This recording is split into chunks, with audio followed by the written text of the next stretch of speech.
Congregation Kol Ami today provides a vibrant and caring environment for Jewish and interfaith families to worship, learn, and celebrate Judaism. We came as a family to Kol Ami, a family of 4, 25 years ago, because I knew that the synagogue would likely become the center of our Jewish village. Utah's Jewish community goes back to the 1850s, when early pioneers, spurred on by the San Francisco Gold Rush, arrived in the valley. Jews have been here since 1853. We came to this state, which had been created by members of the Church of Jesus Christ of Latter-day Saints, who were escaping religious persecution. And in us, they found their first religious interfaith friends. Jewish businesses cropped up to service the growing population and sell products and services to people moving through Utah on their way to California. My grandfather came out here and traded furs with the trappers. Along with my grandmother, they opened a women's fur store, which later my parents took over, and it became more of a women's clothing store. Jews in Utah established the Hebrew Benevolent Society and celebrated their first religious observation, Yom Kippur, in 1864. They worshipped first in the assembly hall at Temple Square and later in a rented Masonic hall. The Jewish community grew. The Transcontinental Railroad and mining brought opportunities for an influx of Jews. Utah's first Jewish congregation of about 40 families came together formally in 1873 as Congregation B'nai Israel. We date back to 1893 from an organized synagogue in B'nai Israel. In 1883, the Jewish community combined resources and finished constructing the B'nai Israel Synagogue building, the first Salt Lake City synagogue, located at 300 South and 100 West. The synagogue offered mostly Orthodox services, but as more Reform Jews entered the valley, the congregation adopted more liberal observances. A new rabbi, Moses P. Jacobson, worked to increase Reform Jewish attendance, while Orthodox Jews withdrew from B'nai Israel and formed an unofficial community called Congregation Montefiore. My uncle Dal Siegel's grandfather was the first cantor in Montefiore in the 1890s, and later in 1904, he became the rabbi of that congregation.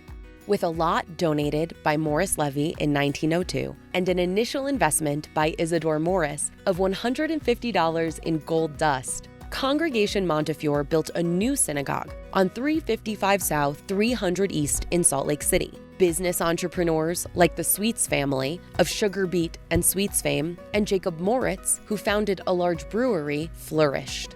The Utah Jewish community significantly contributed to the state's industry, government, and culture. In politics, Simon Bamberger became Utah's governor in 1916, and Louis Marcus was elected mayor of Salt Lake City in 1932. In every way, Jews have helped shape the great state of Utah. We were even the second state to have a Jewish governor. One of our members of one of our previous synagogues, Simon Bamberger, became the governor of this state. Today, Jews continue to contribute to the state as entrepreneurs, doctors, lawyers, professors, nonprofit organization directors, politicians, and more. In the 1950s and 60s, the Jewish community of Salt Lake City fell on hard times financially. As a result, their synagogue buildings fell into disrepair. After years of discussion around merging, in 1972, the two Salt Lake City congregations became one. They felt that continuing with two small groups was not as beneficial for the Jewish community as a whole. And so when Kol Ami was formed, it became a central Jewish organization.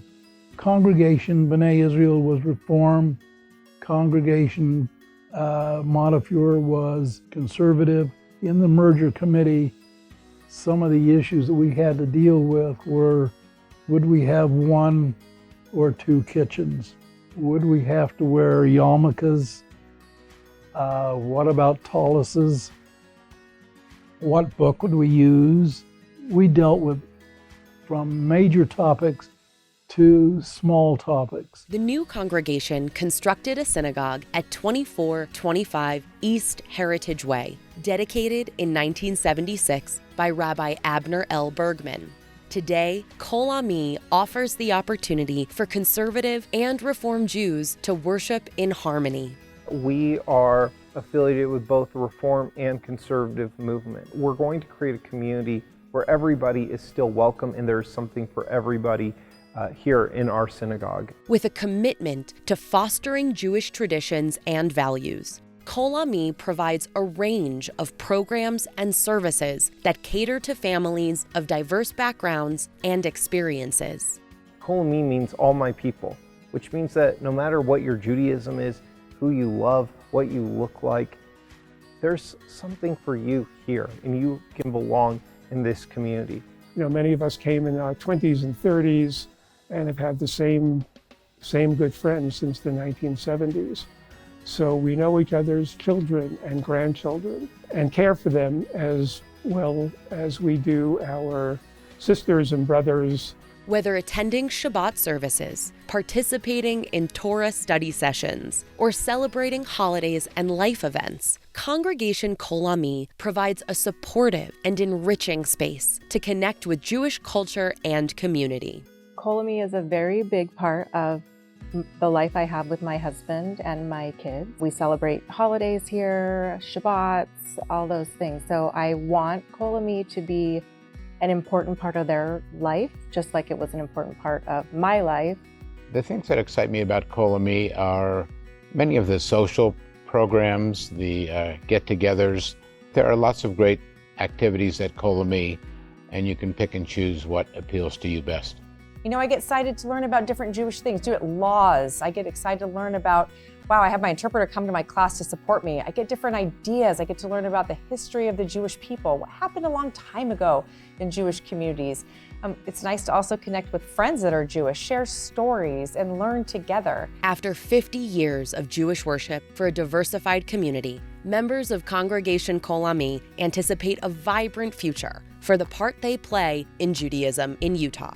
I anticipate that we're going to continue to grow and change with the times. I think one of the most exciting things for me has been the way that we represent for people of all differing identities, people who are, deaf, hard of hearing, or have other disabilities. And I think we'll continue to grow and change as time goes on. It is our home. All of our friends are here, and life would be very different without Kol Ami. Can't forget God. You can't forget where to go when you need to find God. You need to remember this is our house. This is our home. This is the place we come. I hope that 50 years from now, many people who are at our gala and many future generations will be celebrating the 100th anniversary of Congregation Kol Ami. This year marks 170 years of Jewish presence here in Utah and 50 years of this synagogue existing in its current form. We're not just an heirloom, but a living fountain, something that has been handed l'dor v'dor throughout the generations and has made our state richer, has made our state kinder, and has made our future brighter. And I'm looking forward to seeing what the next 50 years hold as well.